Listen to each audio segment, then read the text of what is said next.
नमस्कार, स्वागत है आपका अपना जिला में। मैं हूं लविशा सिंह। आइए नजर डालते अब तक की हेडलाइंस पर। गंगानगर थाना क्षेत्र में नहीं है सुरक्षित कारोबारी। गंगाधाम सी ब्लॉक में रहने वाले दीपक पर 5 अज्ञात बदमाशों ने की गोलीबारी। घटना सीसीटीवी कैमरे में कैद। मेरठ में मुठभेड़ों का दौर जारी। सदर बाजार के सर्राफ के यहां बैग काटकर चोरी करने वाला बदमाश शाहरुख माल बरामदगी कराने जाते हुए भागा। पुलिस गोली से हुआ घायल। पिछले 24 घंटे में तीसरे बदमाश को पुलिस ने गोली मारकर किया गिरफ्तार। गमगीन माहौल में युवा पार्षद गगनदीप गौतम का अंतिम संस्कार। बड़े भाई ने 4 साल के बेटे से दिलाई मुखाग्नि। नौचंदी मेला समिति ने रद्द किए आज के कार्यक्रम। मोदी कैंटिनेंटल की यूनिट बंद होने के बाद वर्कर्स का हक मांगने पहुंचा सपा विधायक अतुल प्रधान। वर्करों से पूछी समस्याएं।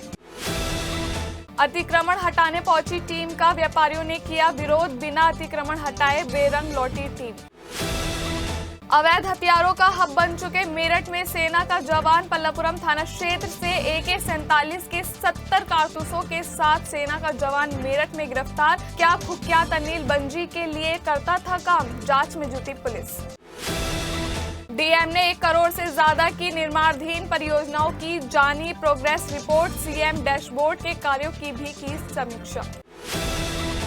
औगरनाथ मंदिर और ब्रजघाट के बाद हस्तिनापुर में एक पृथ्वी एक स्वास्थ्य कार्यक्रम के तहत 150 से ज्यादा छात्र छात्राओं और शिक्षक शिक्षिकाओं ने किया योग अभ्यास। मेरठ मंडल में मत्स्य पालन की अपार संभावनाओं की उपयोगिता पर मंत्री संजय कुमार निषाद ने कहा, योजनाएं अब कागज पर नहीं जमीन पर उतर रही हैं। और मोदी सरकार के 11 साल बेमिसाल कार्यक्रम में सिटी हलचल का बड़ा सवाल। मोदी सरकार के 11 साल के कार्यक्रमों में क्यों भूले योगी के 8 साल? बोले ऊर्जा राज्य मंत्री डॉक्टर सोमेंद्र तोमर ने कहा कि देश के चहुमुखी विकास के लिए महत्वपूर्ण है 11 साल। और अब खबरें विस्तार से। गंगानगर थाना क्षेत्र के गंगाधाम सी ब्लॉक में रहने वाले दीपक त्यागी रियल एस्टेट का कारोबार करते हैं, जिन पर बुधवार रात स्विफ्ट कार सवार युवकों ने फायरिंग कर दी, जिसमें वह बाल बाल बच गए। गोली उनको छूते हुए निकल गई। यह पूरा घटनाक्रम सीसीटीवी कैमरे में कैद हो गया, जिसमें साफ तौर पर दिखाई दे रहा है कि 5 लोग एक साथ मिलकर दीपक त्यागी पर लाठी डंडों से वार कर रहे हैं और फायरिंग की घटनाओं को अंजाम दे रहे हैं। दीपक त्यागी के पिता रणवीर त्यागी ने इस पूरे मामले में गंगानगर थाने पर मुकदमा दर्ज करा दिया है। वहीं थाना प्रभारी अनूप सिंह का कहना है कि इस मामले में मुकदमा दर्ज कर लिया गया है। मेरठ में रात के वक्त 2 घंटे के भीतर पुलिस की 2 बड़ी मुठभेड़ हुई हैं, जिसमें 2 बदमाश पैर में गोली लगने से घायल हुए हैं। सबसे पहले बात मेरठ शहर की करते हैं। मेरठ में 2 दिन पहले शराब देने से इनकार करने पर हुई कपड़ा कारोबारी जुनैद की हत्या में शामिल हत्यारे सुएब से नौचंदी पुलिस और स्वाट टीम की मुठभेड़ हो गई, जिसमें पैर में गोली लगने से हत्यारा सुएब घायल हो गया।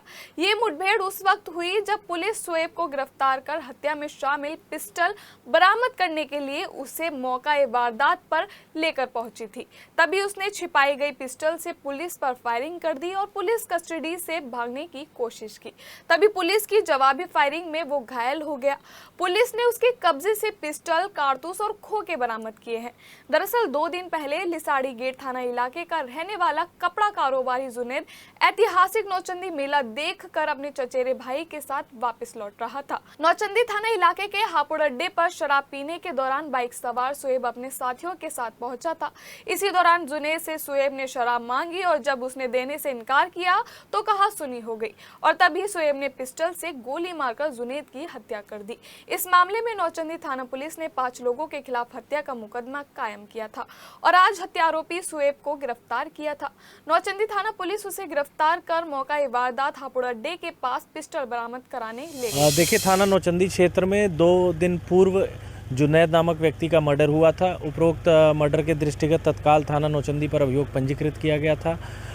उक्त अभियोग में कुल 5 अभियुक्त वांछित चल रहे थे, जिनकी तलाश हेतु थाना नौचंदी की पुलिस एवं स्वाट टीम नगर की पुलिस द्वारा लगातार जॉइंट ऑपरेशन किया जा रहा था। इसी क्रम में एक नामजद अभियुक्त जिसका नाम शोएब पुत्र मेहरबान है, उसको आज अरेस्ट किया गया।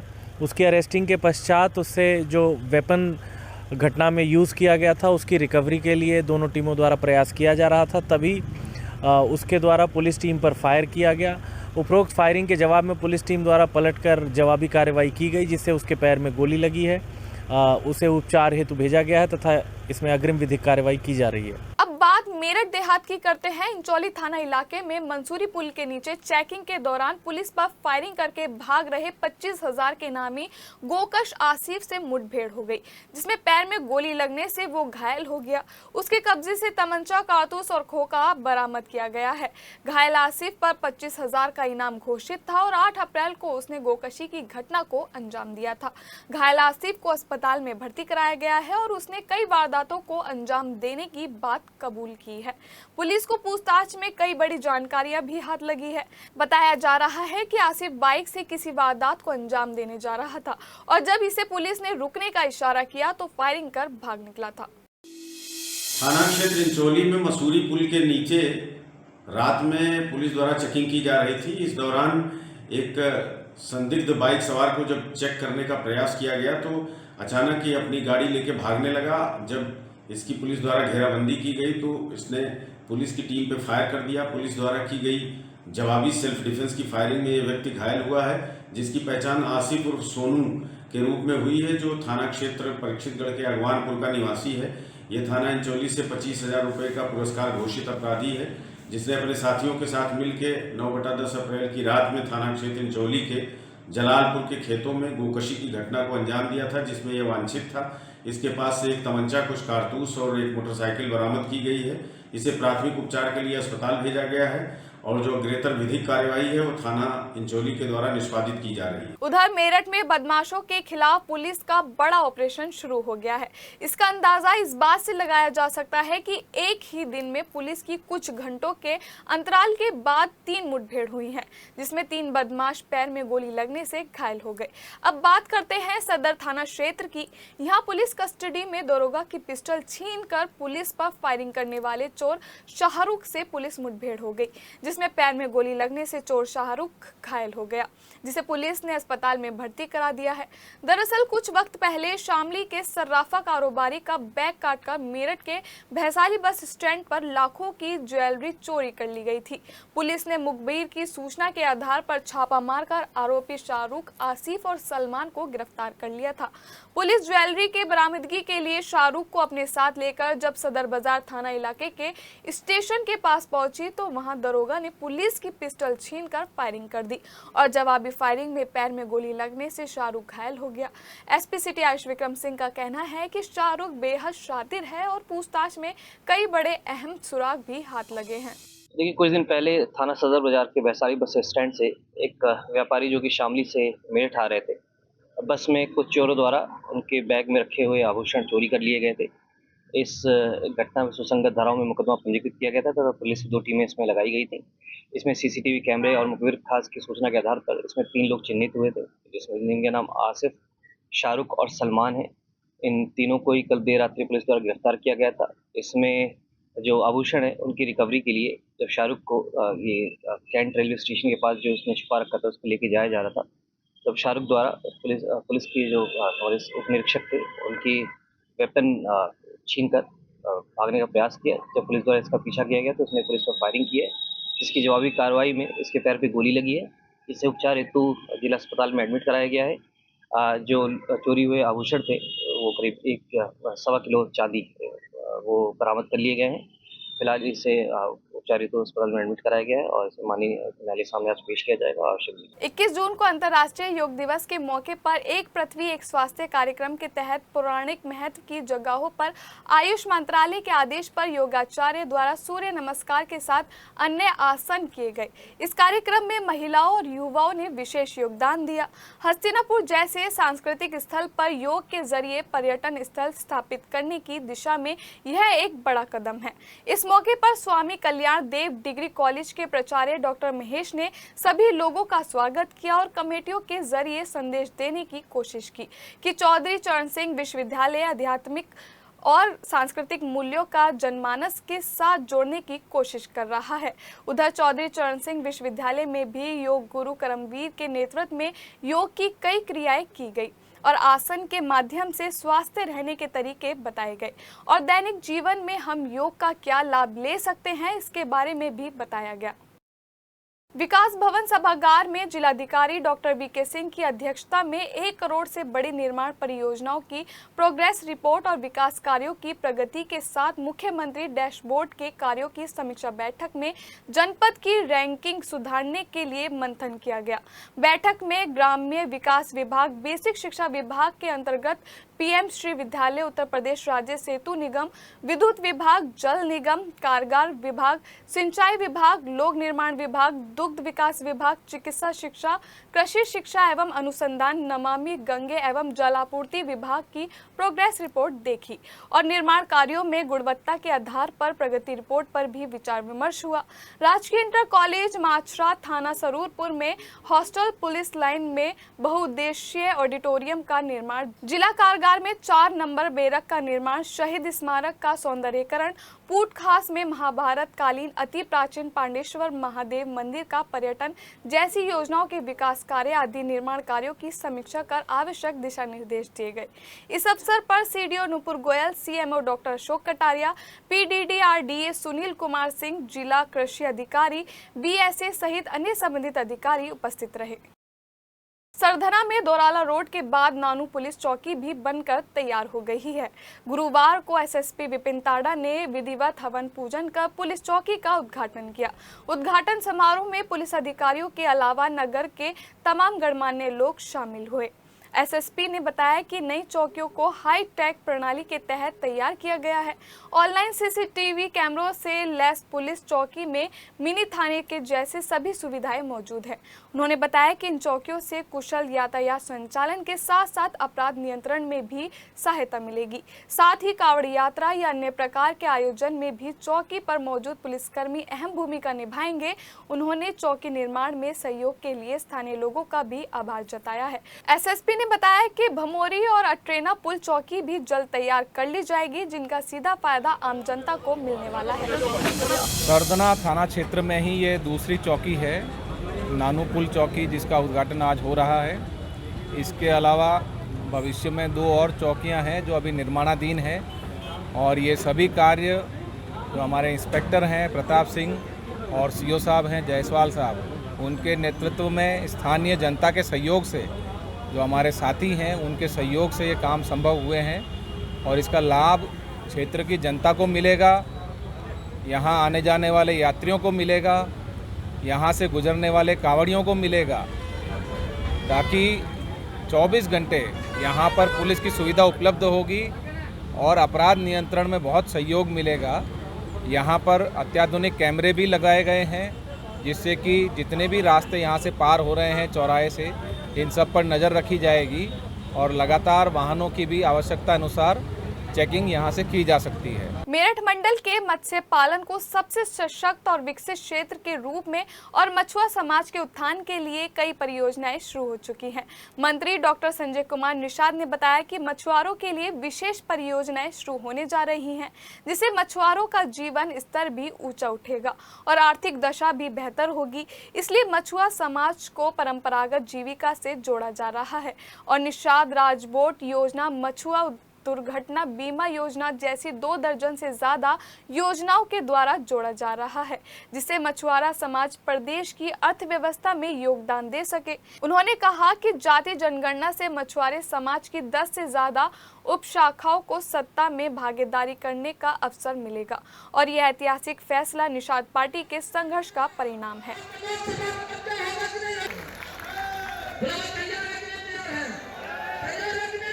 वहीं एक अरसे से पुलिस को चकमा देकर फरार चल रहे नरेंद्र उर्फ लाला को गिरफ्तार कर लिया गया है। सरधना पुलिस और स्वाट टीम ने संयुक्त प्रयास कर लाला को गिरफ्तार किया है।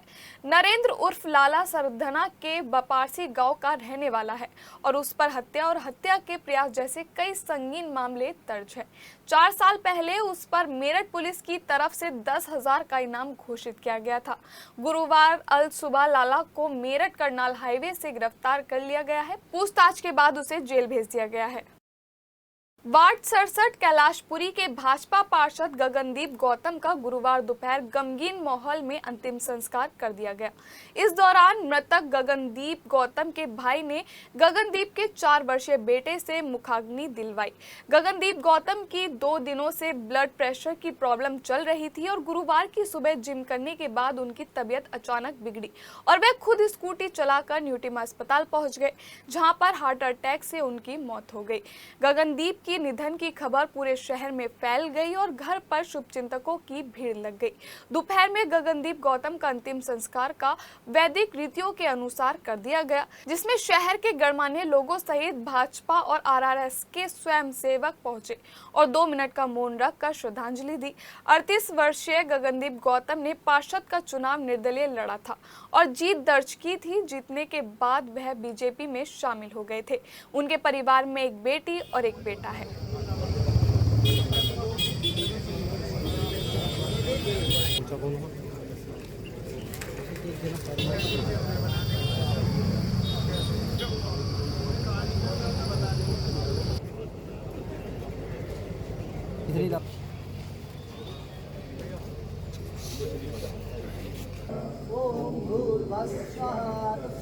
हेलो।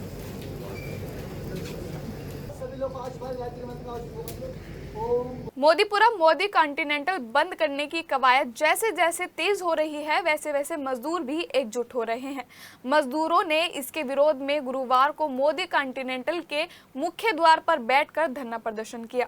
मजदूरों के विरोध प्रदर्शन को समर्थन देने के लिए सरधना से सपा के विधायक अतुल प्रधान भी पहुंचे और मजदूरों को अपना समर्थन दिया। मजदूरों ने फैक्ट्री प्रबंधन के खिलाफ नारेबाजी की और जबरन कर्मचारियों को वीआरएस देने पर फैक्ट्री बंद करने का आरोप लगाया। इस बीच प्रभारी निरीक्षक पल्लवपुरम और कर्मचारियों के बीच बहस हो गई। कर्मचारियों का आरोप था कि प्रभारी निरीक्षक फैक्ट्री प्रबंधन की तरफदारी कर रहे हैं। इस बीच विधायक अतुल प्रधान की भी प्रभारी निरीक्षक पल्लवपुरम से भी नोकझोंक हुई। धरने की सूचना मिलने पर सीओ दोराला भी पहुंचे और किसी तरह समझा बुझाकर मजदूरों को शांत कराया। इसके बाद सीओ प्लांट के मैनेजर कुलदीप से वार्ता करने के लिए पहुंचे विधायक अतुल प्रधान मजदूरों के बीच ही धरने पर बैठ गए। वहीं हंगामा बढ़ता देख पुलिस अधिकारियों ने इस मामले में उचित जांच कर कार्यवाही का आश्वासन दिया, जिसके बाद कर्मचारी वापस लौट गए। हापुड़ रोड के निकट गोला कुआं पर संयुक्त व्यापार संघ के पदाधिकारियों की नगर निगम के प्रवर्तन दल से तीखी नोकझोंक हो गई। इस दौरान संयुक्त व्यापार संघ के अध्यक्ष अजय गुप्ता ने नगर निगम के प्रवर्तन दल को साफ कहा कि व्यापारियों का उत्पीड़न किसी भी सूरत में बर्दाश्त नहीं किया जाएगा। वहीं हंगामा बढ़ने की सूचना पर पहुंचे सीओ कोतवाली ने हंगामा कर रहे व्यापारियों को शांत कराया। दरअसल प्रशासनिक अधिकारियों के आदेश के बाद नगर निगम का प्रवर्तन दल शहर में हो रहे अतिक्रमण के खिलाफ अभियान चला रहा है। इसी कड़ी में गुरुवार को प्रशासनिक अधिकारियों के नेतृत्व में नगर निगम का प्रवर्तन दल गोला कुआं पहुंचा। इस दौरान प्रवर्तन दल की टीम को देखकर व्यापारियों ने हंगामा करना शुरू कर दिया, जिसके बाद विरोध की स्थिति को देखते हुए 2 थानों की पुलिस सीओ कोतवाली के नेतृत्व में मौके पर पहुंच गए, जिसके बाद सीओ कोतवाली और एडीएम सिटी ब्रजेश सिंह को व्यापारियों का गुस्सा झेलना पड़ा। इस दौरान संयुक्त व्यापार संघ अध्यक्ष अजय गुप्ता ने एडीएम सिटी से कड़े शब्दों में कहा कि व्यापारियों का उत्पीड़न बर्दाश्त नहीं किया जाएगा, फिर इसके लिए चाहे हमें आर पार की लड़ाई ही क्यों ना लड़नी पड़े। वहीं महामंत्री दिलजीत सिंह ने कहा कि निगम का अतिक्रमण हटाओ अभियान से व्यापारियों के टीन शेड तोड़े जा रहे हैं, जो गलत है, जबकि दुकान पर आने वाले ग्राहकों के लिए ही दुकानदार भाइयों ने यह स्लैब लगवा रखे हैं। क्या पश्चिमी उत्तर प्रदेश में मेरठ हथियारों का हब बनता जा रहा है? नेशनल हाईवे पर स्थित पल्लवपुरम और उसके आसपास की कॉलोनियों में हथियार सप्लायर डील सेट करते हैं। यह तो तब पुलिस की जांच में शामिल होगा। हथियार सप्लायर अनिल बंजी के ऊपर पुलिस की विशेष नजर है। तो अब सेना का जवान प्रतिबंधित AK-47 के 70 कारतूसों के साथ पल्लवपुरम थाना क्षेत्र के DMA स्कूल के सामने एक सफेद होंडई कार से हिरासत में लिया गया है। पुलिस सूत्रों के अनुसार प्रारंभिक जांच में पता चला कि वर्तमान में महाराष्ट्र में तैनात सेना का जवान राहुल कुमार कुछ समय पहले जम्मू कश्मीर में तैनात था और सर्च ऑपरेशन के दौरान पकड़े गए कारतूस अपने पास रख लेता था और छुट्टियों में आकर 400 रुपए से 1000 रुपए की कीमत पर इन्हें बेचा करता था। बुधवार के एटीएस के सब इंस्पेक्टर अमित भाटी को कारतूस सप्लाई की टिप मिली तो अमित भाटी ने डीएमए स्कूल के पास जवान राहुल की घेराबंदी की तो जवान राहुल ने भागने की कोशिश की और इस कोशिश में कार की गाड़ी का शीशा भी टूट गया। पुलिस ने जब उसकी कार की तलाशी ली तो अलग अलग कैटेगरी के प्रतिबंधित AK-47 के 70 से ज्यादा जिंदा कारतूस डैशबोर्ड में रख चूड़ी के डिब्बे से बरामद किए गए। फिलहाल एटीएस इसे राष्ट्रीय सुरक्षा से जुड़ा हुआ मामला मान रही है और यह केस NIA को सौंपने की तैयारी कर रही है। वहीं इस मामले में एसपी सिटी ने बताया कि राहुल के पास से 3 ATM card, voter ID card, Aadhaar card, canteen का स्मार्ट कार्ड और कारतूस सप्लाई में इस्तेमाल करने वाली कार भी बरामद की है। पुलिस सूत्रों के अनुसार पुलिस के लिए यह बड़ा सवाल है कि AK-47 के जिंदा कारतूस राहुल किसे सप्लाई करने आया था और क्या मुजफ्फरनगर, खतौली, गाजियाबाद के हथियार तस्करों से उसका कोई लिंक या नहीं है। लिसाड़ी गेट थाना क्षेत्र के श्याम नगर में रहने वाली रूबी नाम की महिला एसएसपी कार्यालय पहुंची। एसएसपी कार्यालय में जनसुनवाई कर रहे अधिकारी से मिलकर उसने बताया कि कोतवाली थाना क्षेत्र के शाहपीर गेट पर उसकी ससुराल है और उसके पति का पुश्तैनी मकान है जिसमें उसके देवर और ननद रहती है। पीड़िता ने आरोप लगाते हुए बताया कि उसके चचिया ससुर और उसके बेटे उसका मकान कब्जाने चाहते हैं, जिसके चलते 8 जून को उसकी चचिया ससुर और उसके बेटों ने उसके और उसके पति के साथ मारपीट करते हुए जान से मारने की धमकी दी है। शोर शराबा सुनकर जब आसपास के लोग पहुंचे तो आरोपी भाग खड़े हुए।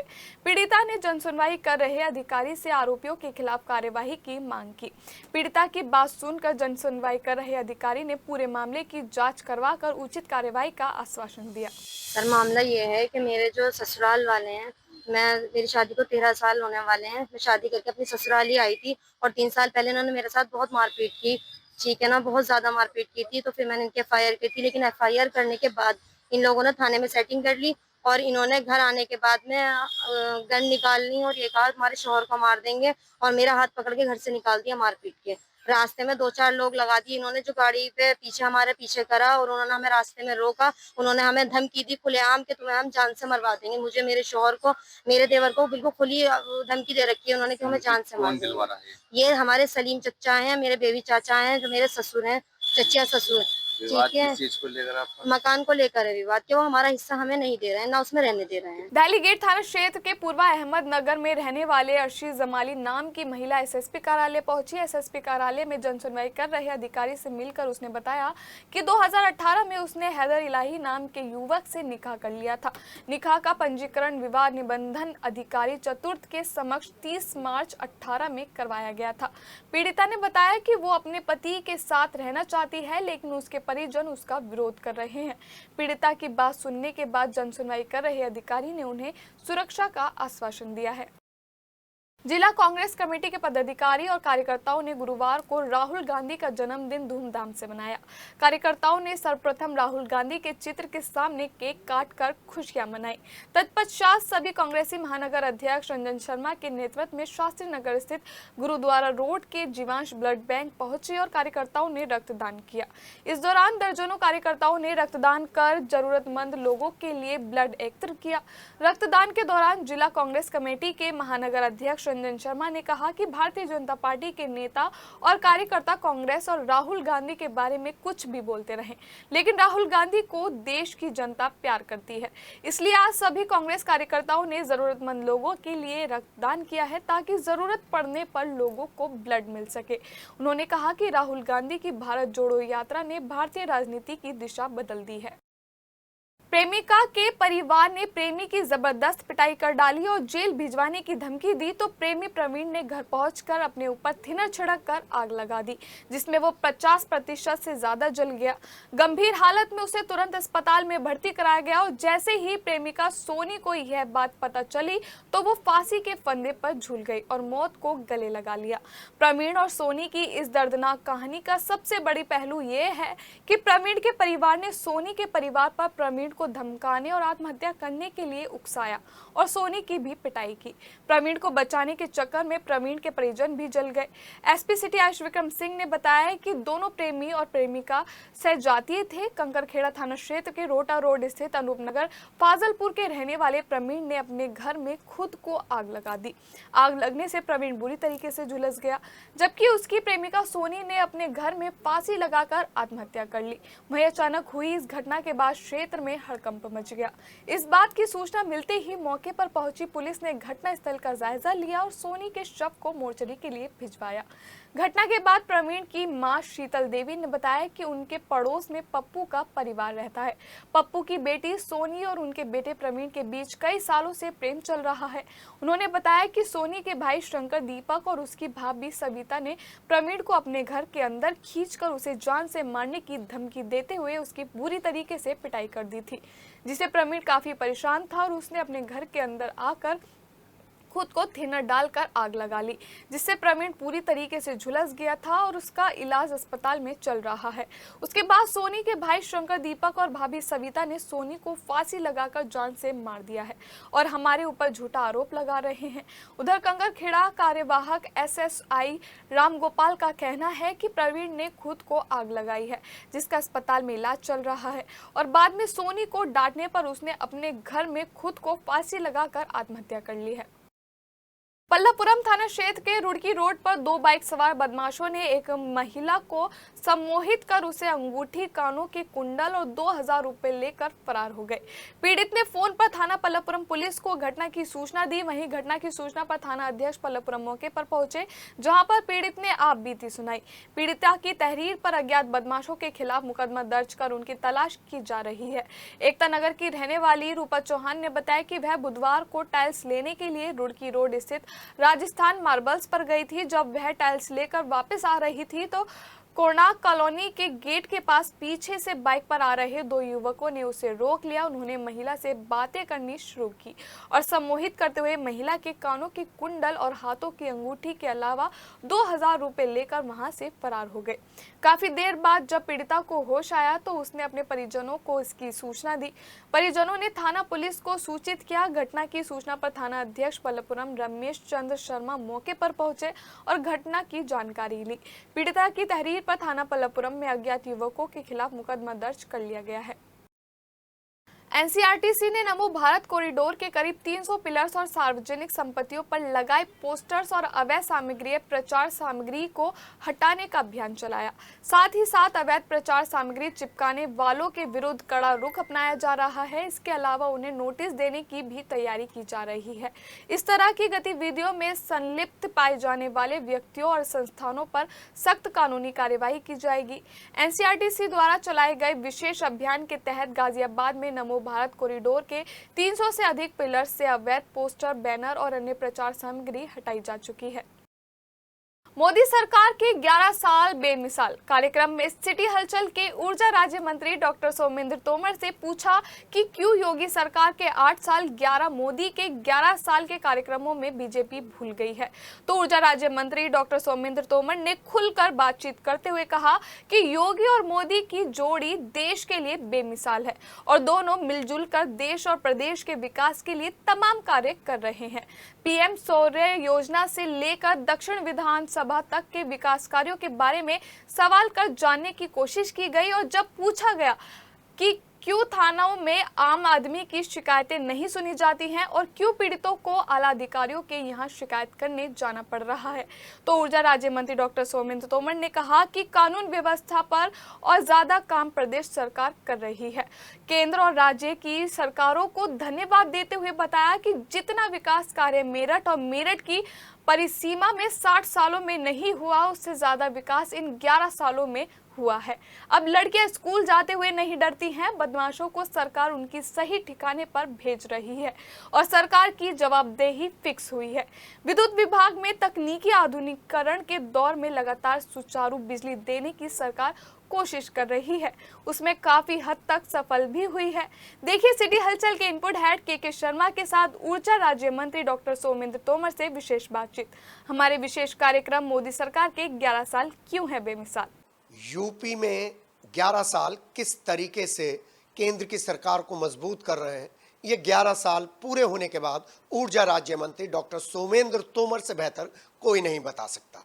पीएम सौर्य योजना घर घर पहुंचाने की जिम्मेदारी है, इसलिए सुबह का शेड्यूल सूरज निकलने से पहले शुरू होता है और सूरज ढलने के बाद, रात होने के बाद घर पर पहुंचते हैं और सुबह फिर निकल जाते हैं उस मिशन पर, जो मिशन इन 11 साल की सफलता को दिखा रहा है, बता रहा है। हमारे साथ ऊर्जा राज्य मंत्री हैं जो योगी की टीम में महत्वपूर्ण स्तंभ है, क्योंकि घर घर किसानों के पास ऊर्जा पहुंचाना, घर की बिजली को लेकर सुचारू रूप से काम करना और जब आंधी तूफान आ जाए उसके बाद पूरे शहर को जगमग रखना बड़ी चुनौती है। आइए बात करते हैं इन 11 साल की उपलब्धियों पर ऊर्जा राज्य मंत्री सोमेंद्र तोमर से। सर नमस्कार, स्वागत। नमस्कार भाई साहब, मैं सिटी हलचल के माध्यम से मैं देश के यशस्वी प्रधानमंत्री माननीय मोदी जी और हिंदुस्तान के सभी देवतुल्य नागरिकों का धन्यवाद करना चाहूँगा कि जिनके आशीर्वाद के कारण देश की सेवा करने का अवसर मिला और देश के यशस्वी प्रधानमंत्री माननीय मोदी जी के नेतृत्व में 2014 से पहले का देश और 2014 के बाद का देश आप अच्छी तरह से देख सकते हैं। चाहे हम लोग बाग इंफ्रा की बात करें, हम सीमाओं की सुरक्षा की बात करें, जो नक्सलवाद आतंकवाद से प्रभावित क्षेत्र हैं उनकी बात करें, आज हिंदुस्तान का मान सम्मान अंतर्राष्ट्रीय स्तर पर बढ़ा है। हम लोग जहां विश्व की चौथी अर्थव्यवस्था के रूप में अपने आप को स्थापित कर रहे हैं, वहीं देश के यशस्वी प्रधानमंत्री जी ने यह संकल्प लिया है कि सभी सम्मानित नागरिकों के सहयोग से 2047 तक विकसित भारत हम लोगों को बनाना है। उसी दिशा में काम चल रहा है। लगभग 8 साल हम लोगों को अपने उत्तर प्रदेश की सरकार के भी हुए। उत्तर प्रदेश के यशस्वी मुख्यमंत्री पूज्य योगी आदित्यनाथ जी के नेतृत्व में जब मैं उत्तर प्रदेश की बात करता हूँ तो आज उत्तर प्रदेश देश की दूसरी अर्थव्यवस्था के रूप में अपने आप में स्थापित हुआ है। आज उत्तर प्रदेश 44 स्थान ऐसे हैं जहाँ नंबर 1 पर है। और देश, जब मैं सशक्त भारत की बात करूँ तो पहले हम लोग एक आयात करने वाले देश थे।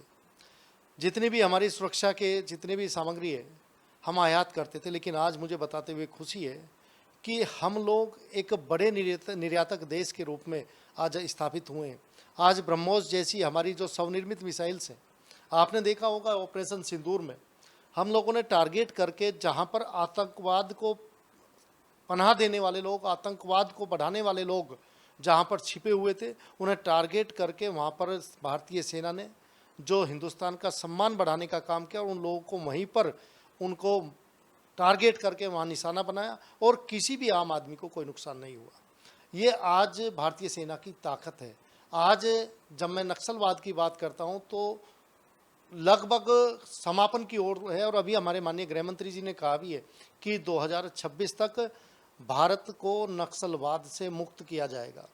आप देखिए आज माननीय प्रधानमंत्री जी के द्वारा जब हम लोग one nation one grid one nation की बात करते हैं, आज पूरा देश एक ग्रिड के कंट्रोल में है।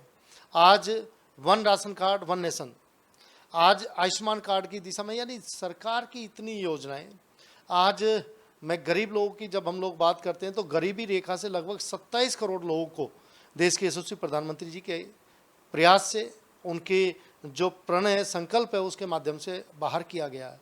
हम लोगों ने चाहे प्रधानमंत्री आवास की बात करें, मुख्यमंत्री आवास की बात करें, जहां हम स्वास्थ्य की बात करते हैं तो आयुष्मान कार्ड के माध्यम से उन गरीब लोगों को जिन्हें सोचना पड़ता था इलाज कराने के लिए, आज सरकार वो सुविधाएं दे रही है।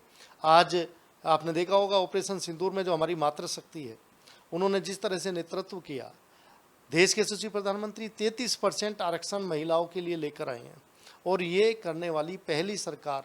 आप देखिए, हम लोगों ने नारी शक्ति वंदन के माध्यम से हम लोगों ने उन लोगों का सम्मान भी किया और आज मातृशक्ति एक बड़ी भूमिका में देश के अंदर काम कर रही है।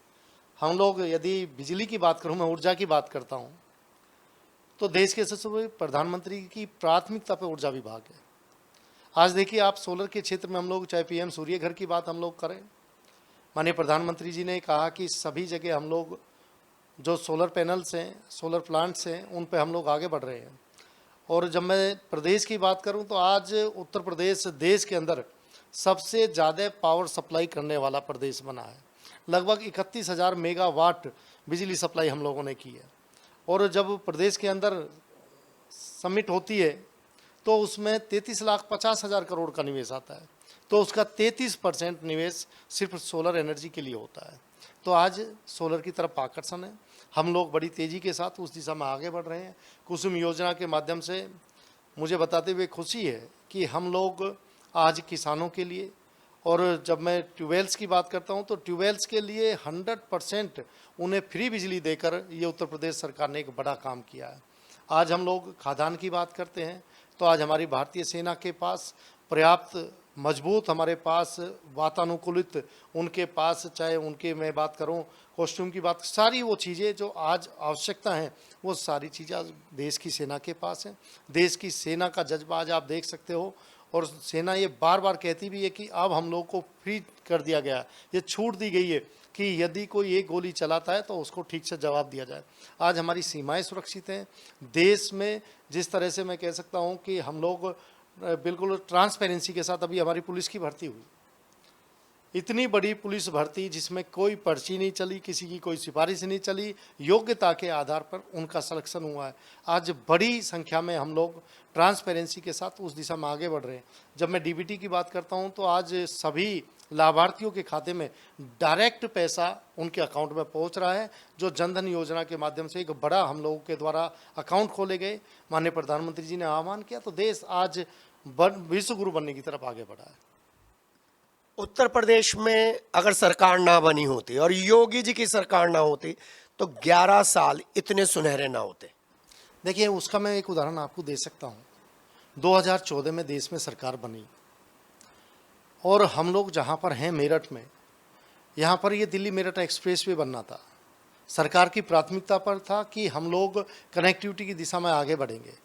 तो सरकार को, क्योंकि लोकल सरकार को एनओसी देनी पड़ती है, 2014 में एनओसी मांगी गई उत्तर प्रदेश सरकार से, लेकिन उस समय के मुखिया, उत्तर प्रदेश के मुख्यमंत्री जो उस समय आदरणीय अखिलेश यादव जी थे, उन्होंने एनओसी नहीं दी। ये एनओसी मिली हमें 2017 में जाने के, जब हमारी सरकार बन गई उसके बाद एनओसी मिली। इसी तरह से एम्बुलेंस दी गई थी पूरे देश के अंदर, लेकिन वो एम्बुलेंस खड़ी रही उत्तर प्रदेश के लिए, जो कहा गया कि आवंटित हुई है वहाँ के लिए, लेकर नहीं आए। यानी इन लोगों को सिर्फ अपना स्वार्थ, अपनी सत्ता, इन्हें आम आदमी की पीड़ा से कोई मतलब नहीं है। आपने 60,000 पुलिस की भर्ती की बात करी, अगर ये हर साल भर्ती निकलती रहती तो अब जो सरकार के सामने सबसे बड़ा प्रश्न है कि किस तरीके से पुलिसिंग में इन लोगों को इंक्लूड किया जाए, इतनी बड़ी प्रश्न नहीं आता, क्योंकि पूरी पुलिसिंग व्यवस्था अब रीस्ट्रक्चर करनी पड़ेगी। देखिए, बात नीयत की है। जब नीयत साफ ना हो ना तो आदमी का मन भी साफ नहीं होता। वो ही जिस तरह से एक परिवार से घिरी हुई सरकार उस समय काम करती थी और भ्रष्टाचार के बिल्कुल आकंठ तक डूबी हुई ये सरकार, जहाँ पर पर्चियों पर नाम दिए जाते थे, अलग अलग पर्ची चलती थी, चाचा की अलग पर्ची थी, भतीजे की अलग पर्ची थी, आजम खान जी की अलग पर्ची थी। यानी इस तरह से पूरे प्रदेश को ये लोग जिस तरह से जिस दलदल में फंसा रहे थे, एक मैं तो धन्यवाद दूंगा उत्तर प्रदेश के सम्मानित नागरिकों का कि उन्होंने 14 में देश में सरकार बनाने में बड़ी भूमिका निभाई, तो 17 में उत्तर प्रदेश में योगी जी के नेतृत्व में सरकार बनी। और आज उत्तर प्रदेश की जब बात करते हैं तो लोग उत्तर प्रदेश का नाम सुनकर आज खुश होते हैं। आज लोग कहते हैं संभावनाओं का प्रदेश है। आज उत्तर प्रदेश आगे बढ़ रहा है, नहीं तो उत्तर प्रदेश के बारे में लोगों की सोच क्या थी 17 से पहले आप अच्छी तरह से जानते हैं। और उत्तर प्रदेश में भी जब मैं मेरठ और मुजफ्फरनगर देखता हूँ तो ये क्राइम कैपिटल के रूप में इन लोगों ने स्थापित किया। एक गुंडा एक जिला, एक माफिया हर जिले को इन्होंने दिया, लेकिन हम एक प्रोडक्ट मिनिमम एक प्रोडक्ट हर जिले को हमने दी है। यदि मैं मेरठ की बात करूं तो 5-5 प्रोडक्ट हमारे ऐसे हैं जो अंतर्राष्ट्रीय स्तर पर अपनी पहचान बनाए हुए हैं। अगर आप इतना लंबा विपक्ष में नहीं रहते तो इतनी सारी समस्याएं नहीं रहती। विपक्ष में जब आप रहे, आपने समस्याओं को बहुत करीब से देखा, तभी आप काम कर पा रहे हैं। देखिए ऐसा नहीं है, मैं इतना कह सकता हूं कि गुजरात में हम लोग लंबे समय से सत्ता में हैं, लेकिन लगातार गुजरात आगे बढ़ रहा है। मैंने कहा ये सोच का अंतर है, नीयत का अंतर है। जब हमारी नीयत सेवा की है, और प्रधानमंत्री जी ने पहले ही कहा कि मैं प्रधान सेवक के रूप में काम करना चाहता हूँ। मैं तो सेवक हूँ, मैं प्रधानमंत्री तो हूँ, लेकिन प्रधानमंत्री के साथ मैं पूरे देश के सेवक के रूप में, एक सेवक के रूप में काम करना। जब हम राजनीति में सेवा के रूप में आए तो उसका जो प्रयास किया जाता है, उसका मैं कह सकता हूँ कि उसका परिणाम भी अच्छा आता है। अब जब आपने पीएम सूर्य योजना के बारे में बताया है, कितने % सफलता मिल रही है? क्योंकि अभी मैं मंडल समीक्षा की बात कर रहा था, उसमें डीएम भी बैठे हुए थे, मंडलायुक्त भी बैठे थे, और उन्होंने इस मामले को लेकर सभी अधिकारियों की क्लास लगाई कि क्यों ये योजना पिछड़ रही है। क्या कारण लगता है? देखिए धीरे धीरे योजना तेजी से आगे बढ़ रही है। जिस तरह का आकर्षण है, हम कहीं भी जाते हैं तो लोगों में बहुत आकर्षण है। अभी निचले स्तर पर उसकी जानकारी नहीं दी गई है। हम लोगों ने लगातार बैठक करके लोगों को लगाया गया, अधिकारियों को कहा गया है कि आप अवेयरनेस के लिए पम्पलेट प्रचार प्रसार करिए इसका, और उसका प्रयास आप देखिए। आज मैं कह सकता हूँ कि हमारा मेडिकल कॉलेज हो चाहे विश्वविद्यालय हो, 100% सोलर पर है। अभी हम जितनी शिक्षण संस्थाएं उन्हें भी सोलराइज करने जा रहे हैं। हम लोग धीरे धीरे प्रयास है। अभी एक बड़ा अभियान चलाकर हम लोगों ने इस तरह की संस्थाओं को सोलर पैनल लगाकर वहाँ पर हम लोग उन्हें सोलराइज कर रहे हैं। अधिकारियों का एटीट्यूड कैसा है? क्योंकि मैं जब भी अधिकारियों की बात करता हूं, अभी मेरे सामने मैं शहर विधायक रफीक अंसारी से बात कर रहा था इन 11 सालों को लेकर, तो उन्होंने कहा कि ये जो राजकीय इंटर कॉलेज है जो आपके बराबर में है, उसमें 10 टीचर हैं, 2000 से ज़्यादा की कैपेसिटी है, नियुक्तियाँ नहीं होती। देखिए मुझे लगता है रफीक जी को अपना समय याद नहीं है शायद, लंबे समय तक उनकी सरकार रही, लेकिन हम लोग बिना भेदभाव के सेवा के भाव से काम करते हैं। हमारी सरकार बनने के बाद लगभग 10 अतिरिक्त कमरे हमने वहाँ पर बनवाए। लगातार फर्नीचर से लेकर सारी सुविधाएं वहाँ पर हम देने का काम कर रहे हैं। जो उन्होंने फैकल्टी की बात करी है, फैकल्टी जिस तरह से स्टूडेंट्स की जो वो रेशियो के हिसाब से वो समय समय पर जिसकी आवश्यकता है उसकी डिमांड भी जाती है, वो प्रयास करके पूरा भी करते हैं हम लोग। लेकिन लगातार आप ये देखिए, उस समय बच्चियां घर से निकलने के लिए भी मजबूर थी, वो निकलना नहीं चाहती थी, लेकिन आज आप वहाँ संख्या देखेंगे जाकर तो आज लड़कियों के अंदर उत्साह है। आज वो कहती हैं कि योगी जी की सरकार है, माहौल अच्छा है, आज कानून व्यवस्था अच्छी है। नहीं तो मेरठ में इन गलियों में लोग निकलने भी पसंद नहीं करते थे। जी, तो ये जो समस्या उठाई है, ये आपकी नॉलेज में है कि वहाँ फैकल्टी कम है? देखिए वो मेरी विधानसभा का ही क्षेत्र है, मेरी विधानसभा का है ही हिस्सा है, और मैं कई बार वहाँ पर गया भी हूँ उस संस्था में, और बच्चियाँ बहुत काबिल हैं, वो पढ़ना चाहती हैं। हम लोग लगातार पहले उनके लिए हमने इंफ्रा पे काम किया। आप दोनों की ये बातें सेम है। मैंने कहा वो भी यही कह रहे हैं, आप भी यही कह रहे हैं। मैंने कहा आज माहौल है, आज योगी जी ने वो माहौल दिया उत्तर प्रदेश में आके। आज बच्चे चाहते हैं, वो सपना देखते हैं, सपना पूरा करने के लिए उन्हें माहौल उत्तर प्रदेश की सरकार दे रही है, योगी जी की सरकार दे रही है। मैं लगातार वहाँ पर हम लोगों ने पहले वहाँ, क्योंकि पहले कमरों की आवश्यकता थी, कमरे वहाँ पर पूरे कराएं। जैसे जैसे फैकल्टी की भी डिमांड होगी उसे भी आगे बढ़ के हम लोग कराएंगे। सर, आसपास बड़े कूड़े घर खुल जाते हैं। मैं आपसे 11 साल की इन उपलब्धियों में 8 साल की उपलब्धियां कहीं खो तो नहीं गई सर? बड़े कूड़े घर खुल गए, टॉयलेट खुल गए, सफाई नहीं होती। 11 साल उन पे भारी हैं, क्योंकि पीएम योजना के तहत ये काम आपको करना है, लेकिन 8 साल की जो काम है उसमें संविदा कर्मचारी हैं, अभी नियुक्तियां नहीं है। देखिए हम लोग लगभग 300 करोड़ का एक एनटीपीसी का प्लांट यहाँ पर लग रहा है, जो नगर निगम लगवा रहा है। उससे मैं इतना ईमानदारी से कह सकता हूँ कि अगले 6 महीने के अंदर आपको ये कूड़े के जहाँ पहाड़ बने हुए हैं, यहाँ आपको एक अच्छा बगीचा अच्छी लगेगा आपको। और हम ये धीरे धीरे प्रयास कर भी रहे हैं, प्रयास शुरू है। 300 करोड़ का वो पूरा एनटीपीसी का प्लांट बनेगा, उसका फ़ायदा पूरे मेरठ को मिलेगा, और हमारा प्रयास है कहीं भी गंदगी ना हो, उस दिशा में हम लोग आगे बढ़ रहे हैं। सर, एक बड़ा सवाल, सूरज कुंड पे जाइए, मैं उन्हें ये सब लोगों से सवाल पूछता हूँ, अंतिम यात्रा होती है, वहीं कूड़े के लिए वो बना हुआ है स्पॉट, नहीं हटना चाहिए? देखिए हम उस पर भी काम करेंगे, और अभी मैं रिठानी में एक सूरज कुंड की तर्ज पे ही वहाँ पर भी एक हम अंत्येष्टि स्थल बनवा रहे हैं, एक बड़ी आबादी के लिए, जो उधर भी वो सुविधा हो। और हम लोगों का प्रयास है मेरा आग्रह भी है आपसे कि एक बार आप वेद व्यासपुरी जरूर घूम के आइए। आप मेरठ मंडपम देखिए, आप क्रांति पार्क देखिए, आप स्पोर्ट्स कॉम्प्लेक्स देखिए, आप डाइवर्सिटी पार्क देखिए, आपको बदलता हुआ मेरठ दिखाई देगा। आप एक बार वेद व्यासपुरी मेरे आग्रह पे भ्रमण करके आइए। सर हम तो जब जैसे ही नई सड़कों पे चलते हैं तो बदलता हुआ मेरठ नजर आता है, लेकिन वो जो अंदर का जिसमें आप गलियों में भागे थे, कूदे थे, वहां का जो माहौल है ना सर, उस पे 11 साल में कम काम हुआ। देखिए हम लोग प्रयास करेंगे, और जो भी मैंने एनटीपीसी प्लांट की बात करी है उसी दिशा में हम लोग आगे बढ़े हैं। और मुझे ये बताते हुए खुशी है कि लगभग 17,000 करोड़ की अभी हम लोगों ने नई परियोजनाएं बनाकर सभी जनप्रतिनिधि अधिकारियों के साथ बैठ के हम लोगों ने आपस में विचार विमर्श करके वो सारी परियोजनाएं माननीय मुख्यमंत्री जी के यहाँ भेजी, और माननीय मुख्यमंत्री जी ने सैद्धांतिक रूप से सहमति दे दी है। मैं अभी भी मिलकर आया था तो महाराज जी ने कहा है कि हम तेजी के साथ उस दिशा में आगे बढ़ रहे हैं। सर आपके जो प्राथमिक स्कूल हैं उनमें हर साल सर्व शिक्षा अभियान चलता है, लेकिन बच्चे नहीं आते हैं। वहीं पे जो एक छोटा सा स्कूल चल रहा है ना 5वीं तक का, उसमें बच्चे जा रहे हैं, पैसे दे रहे हैं। आपके बीएसए के अंडर में आने वाले स्कूलों में, पीएम श्री स्कूलों में बच्चों की कमी है।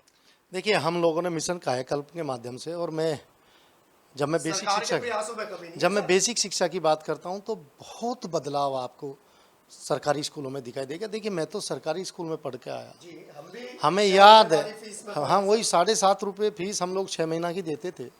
और मुझे याद है कि अपने घर से बैठने के लिए भी हम लोग लेकर जाते थे, कहीं बैठने की कोई व्यवस्था नहीं थी। लेकिन आज फर्नीचर आपको दिखाई देगा, आज अच्छे वॉशरूम्स, आपको टॉयलेट्स बनी हुई है, आप पत्थर लगा हुआ है। आज हम लोग आधारशिला लैब की तरफ आगे बढ़ रहे हैं। और सरकार की कमी नहीं है। और अभी जो बच्चों की बात की गई है, देखिए उसमें हम और ज़्यादा, हमने कहा है लगातार बैठक भी उसकी चल रही है, और 2017 से पहले की तुलना में बड़ी संख्या में हमारी लगभग मैं कह सकता हूँ कि 2.5 गुना बच्चे बढ़े हैं।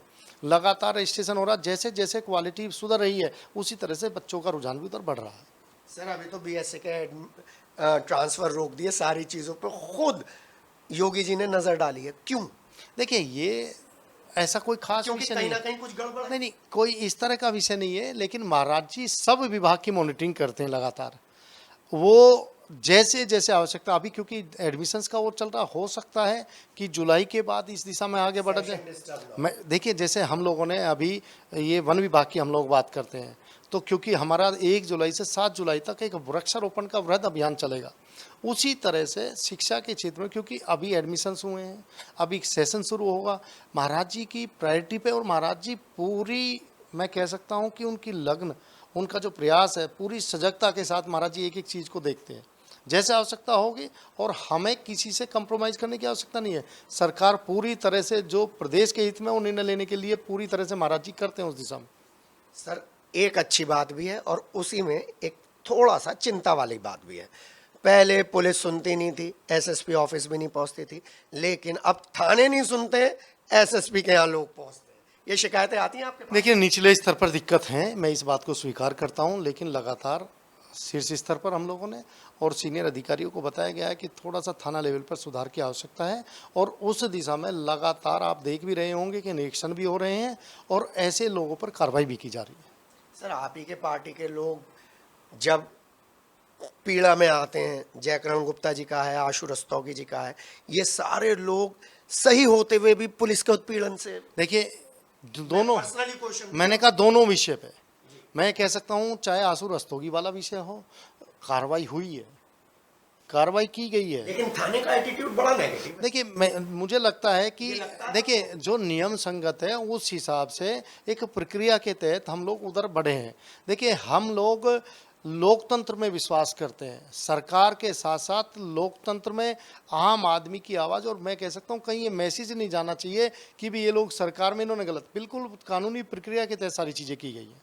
सर अब आपकी कॉन्स्टिट्यूएंसी का सवाल, जब आप नहीं थे इस कॉन्स्टिट्यूएंसी में और अब आप डबल इनिंग में हो, तो क्या चेंजेस आपकी कॉन्स्टिट्यूएंसी में आए, दर्शक जानना चाहते हैं। देखिए मैं बड़े निवेदन के साथ आपके माध्यम से बताना चाहता हूं कि यदि मैं बदलाव की बात करूं, देखिए जो भी जनप्रतिनिधि होता है वो अपने क्षेत्र के लिए प्रयास करता है अच्छे करने का, लेकिन कभी कभी ये होता है कि सरकार में बैठे हुए लोग, उनके अंदर वो गंभीरता और वो नियत उनकी नहीं होती।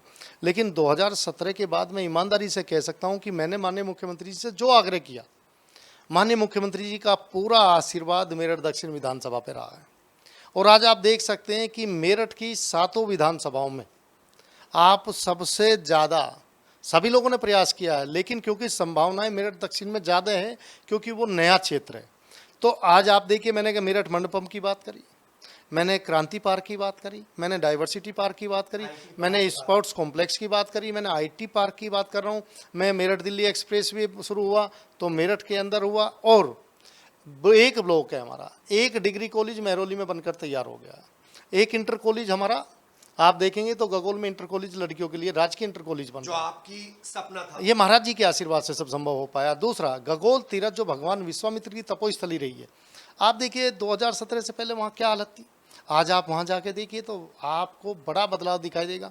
वहाँ के लोग शहीद हुए, उनके लिए शहीद स्मारक बना है। हम लोग का देखिए, हम लोग विकास भी और विरासत भी, हम संस्कृति का संरक्षण भी करना चाहते हैं। विकास में आप देखिए, हम लोग, हमारे पास जय भीम नगर, मलियाना जैसी बस्तियाँ थी, उनमें लगातार हम लोगों ने काम, दलित बस्तियों में बाबा साहब भीमराव अंबेडकर जी, जिन्होंने संविधान को, पूरे देश को संविधान से चलने के लिए संविधान का निर्माण किया। आज हम लोग शेरगढ़ी में लगभग 40 लाख रुपए से बाबा काशीराम पार्क को बनवा रहे हैं, 20 लाख रुपए से बाबा साहब भीमराव अंबेडकर पार्क का जीर्णोद्धार किया जा रहा है। अभी कुटी चौराहे पर जो बाबा साहब की मूर्ति लगी हुई है 10 लाख रुपए से, उसका जीर्णोद्धार करा रहे हैं, सौंदर्यीकरण। आप मलियाना में जाएंगे तो मलियाना में भी हम लोग, बाबा साहब का एक बड़ा पार्क है जहाँ महाराज जी की रैली हुई थी, 40 लाख रुपए से उसका जीर्णोद्धार करा रहे हैं। लगातार सभी वर्गों में हम लोग काम कर रहे हैं। कोई ऐसी दलित बस्ती नहीं है जहाँ पर हमारी जानकारी में ना, सब में रास्ते बनवाना, पानी की निकासी, ड्रेनेज सिस्टम, सब लगातार हम लोग उस दिशा में आगे बढ़ रहे हैं। लेकिन मैं चाहता हूं कि विकास भी हो और हमारी संस्कृतियों का संरक्षण भी हो। मां मनसा देवी के मंदिर पे 55 लाख रुपए से हम लोगों ने वहाँ जीर्णोद्धार कराया। वहाँ सारा बैठने का, जो भी वहाँ पर श्रद्धालु आते हैं उन्हें बैठने में कोई दिक्कत ना हो, सब प्रयास किए जा रहे हैं। आपके ऊर्जा डिपार्टमेंट में संविदा कर्मचारियों के लिए क्या क्या सुविधाओं के लिए आप विधानसभा में प्रश्न उठाते? देखिए, हम लोग क्योंकि सरकार में हैं, क्योंकि नियुक्तियां तो निकल नहीं रही हैं। देखिए हम लोग सरकार में हैं, हमें क्वेश्चन उठाने की आवश्यकता नहीं पड़ती। पॉलिसी बनती है, हम पॉलिसी जो बनाने वाले लोग हैं उनमें महाराज जी के आशीर्वाद से हैं, संगठन के आशीर्वाद से। देखिए, हम लोग लगातार व्यवस्थाएं अच्छी रहें, हमारा प्रयास है कि उत्तर प्रदेश के सम्मानित नागरिकों को 24 घंटे बिजली मिले, उस दिशा में हम लोग काम कर रहे हैं। कुछ रेगुलराइज भी किए जा रहे हैं, कॉन्ट्रैक्ट बेस पे, अलग अलग जैसी जैसी आवश्यकता उस दिशा में हम लोग आगे बढ़ रहे हैं। 45% महंगी होने की कल सूचना आई है। देखिए, लंबे समय के बाद आप देखिए जिस तरह से बिजली की आवश्यकता बढ़ी है और लगातार सब्सिडी हम लोग दे रहे हैं, और मुझे लगता है कि हम जब मैं बिजली विभाग की बात करता हूँ तो हमारे यहाँ एक रेगुलेटरी बोर्ड है जो हमारा बना हुआ है, उसी के माध्यम से समय समय पर उनके सुझाव दिए जाते हैं, फिर एक कमेटी बनती है, वो कमेटी निर्णय लेती है, उसके बाद वो आगे बढ़ते हैं। छात्र नेता से राज्य मंत्री का जो ये सफर है ना, ये सफर इसलिए ही चमकदार है क्योंकि जनता के बीच में रहकर, आम आदमी के बीच में रहकर उनकी योजनाओं के बारे में योगी सरकार को बताना, वहां से परमिशन लाना और परमिशन लाने के बाद उसे जमीन पर उतारना सोमेंद्र तोमर, ऊर्जा राज्य मंत्री, उत्तर प्रदेश सरकार का काम है। अंतिम सवाल बहुत महत्वपूर्ण, सर यूनिवर्सिटी आपने बना दी है, गांव के बच्चे अब अग्निवीर में जा रहे हैं, जो आपका ग्रामीण क्षेत्र है वो ग्रामीण क्षेत्र में किस तरीके से आपने अपनी नीतियों को घर घर तक पहुंचाया है, युवाओं से लेकर किसानों तक? देखिए, हम लोग, क्योंकि इस बारे में बहुत सवाल उठते हैं सर, मैंने कहा माननीय योगी जी के आशीर्वाद से हमारा संगठन जो भारतीय जनता पार्टी है, आदरणीय भूपेन्द्र जी भाई साहब जो हमारे अध्यक्ष हैं, लगातार हम लोगों ने खेल के क्षेत्र में स्टेडियम बनाकर हर गांव में जैसे जैसे ज़मीन की उपलब्धता हम लोगों ने स्टेडियम बनवाए। हम लोगों ने सचिवालय गांव के अंदर बनवाया। ऐसा हमारा कोई गांव नहीं है जहां पर सचिवालय ना हो, हर गांव में अंत्येष्टि स्थल हम लोगों ने बनवाए। हम लोग 2 टाउनशिप लेकर आए हैं जिनमें इंटीग्रेटेड टाउनशिप है, जो वर्ल्ड फैसिलिटीज़ की उसमें सारी सुविधाएं रहेंगी, वो इंडस्ट्रियल से लेके कॉमर्शियल से लेके रेजिडेंशियल से लेके सब सुविधाएं उसमें दी जाएंगी। अभी जो खेल विश्वविद्यालय की मांग हम लोगों ने 2017 में की थी, खेल विश्वविद्यालय के माध्यम से जो खिलाड़ी, आज देखिए पश्चिम से सबसे ज़्यादा खिलाड़ी निकल रहे हैं पूरे देश के अंदर, यदि खिलाड़ी कहीं से ज़्यादा जा रहे हैं तो पश्चिम से जा रहे हैं, और जैसे ही ये विश्वविद्यालय पूरी तरह से अपनी फंक्शनिंग में आएगा ये और संख्या बढ़ेगी।